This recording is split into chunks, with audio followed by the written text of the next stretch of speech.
Hi everyone. Today I wanted to share with you my AD10 first impressions and give you a quick update on my AD15 that I've had for a little while now. So, right out the box, the AD10, I noticed that is solid, stout, and just incredibly smooth. The ergonomics, I noticed as soon as I opened it and gripped it this way, are very impressive. They're beautiful. The scales are surprisingly grippy for how smooth they are, which is something that I saw in a lot of videos. I saw kind of how the scales are, but you don't kind of understand how well they grip for how smooth they are too. This is totally like the best kind of G10 you could use for pocket carrying so that you don't destroy your pockets, but also it'll retain in the pocket well, and it'll provide you like a good grip when you're using the knife. I haven't used it under wet conditions yet, but because of how it is, I can tell it would still be at least decent.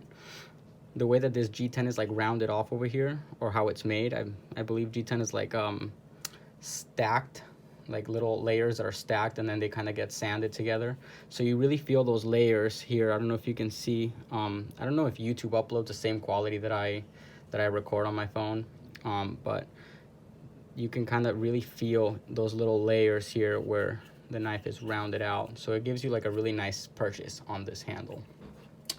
Although there will be a full comparison with the AD15, I wanted to ask kind of what details you would like me to cover first. You could leave me a comment and let me know, because I do plan on doing a longer video comparing these two knives, which are, they're very similar, but they're different. They're like brothers with different personalities, but with an obvious resemblance. So they're very similar and yet substantially different in many ways. As a quick update for this one, I had to add these screws on the handle here. I made another video about it, but then I kind of took it down because I wanted to do some more research. Somebody had mentioned to me in that video that they'd heard somewhere that the black AD15s for some reason have a little lesser quality than the original green ones. I haven't had one of the green ones, so I wouldn't be able to know. But the reason I had to add these screws was because when I was moving, I was opening and closing the knife and just playing with it a lot, and in doing so I gripped it like this at one point, and I heard a click and I wasn't sure what it was, and came to find out that because this is held by just two screws, the entire handle here, from opening and closing it so much, because I didn't use it that much at all, so it's got to just be from deploying it. The little, there's some dirt on there. There was a little wiggle in the scale here, so I don't know if it's because this screw was actually coming a little bit loose, turns out, but at first I put some screws there and it didn't really solve my problem. So then I kind of had to go back and check everything else, and it came to find that this screw is actually very loose on its own, to the point where I could kind of just loosen it with my hand like this and it was coming off. So I had to add a little Loctite on there, and I still added these 3 screws on there just to have a little bit more of a solid attachment of the scale here on the handle, so it's not just held on by these 2 screws. The problem didn't happen on this side because obviously you have these extra screws for the pocket clip, but on this side, when I move the scale back and forth, it would tap. You could hear it click and tap this way. So I added these 3 screws. I also put a little Loctite there. These were from an old Kershaw Emerson that I chopped. It's on my Instagram.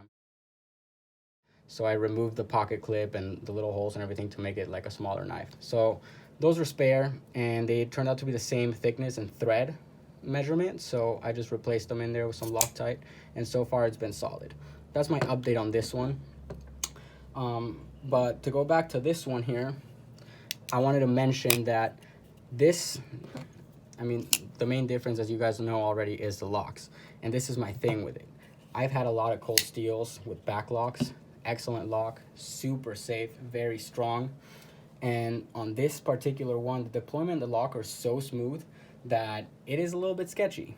On my first day of using it, I was trying to figure out, because I like to play with my knives and see like what's the best way of one-hand deployment and also closing it. And I came to find that this choil is a little bit too small for just kind of having your hand here and pressing the back lock. Maybe because my hands are smaller. I definitely have small hands, and I've seen a lot of people do this on YouTube who have much bigger hands without this problem.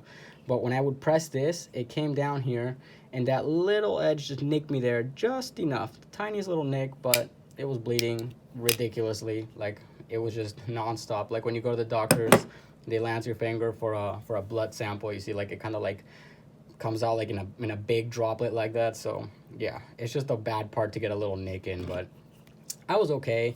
But the thing was just kind of realizing that it's a little bit sketchy because how smooth it is. It just drops open when you unlock it, and I'll show you here. I've been closing it with 2 hands for safety, but I can show you on the desk here. As soon as I press this, it's so smooth. It's so smooth, which I love, but it's a little sketchy for closing it one-handed. So I would definitely recommend, if you have smaller hands like I do, you might want to close it two-handed just for safety, you know. So besides that, this knife is impressive. This is what I would call a sharpened pry bar. I have not put it to the test like others that I've seen on YouTube, but definitely can tell you that this is really solid. And this S35VN just keeps a crazy edge. Again, I haven't given it much use, but I've given it enough to be able to tell that it has a really good heat treat and that edge is not going anywhere. It's gonna take quite a bit to really dull that guy. So anyways, guys, yeah, leave me a comment. Let me know what you guys would like to see. If I make a comparison video of these two, a thorough one, I can really show you guys like measurements, weight, dimensions, whatever you want. I'm going to talk about all the points that I came across while having these two knives, the differences and the similarities, and which one I personally like best. So thanks again for watching, and I'll see you guys on the next one.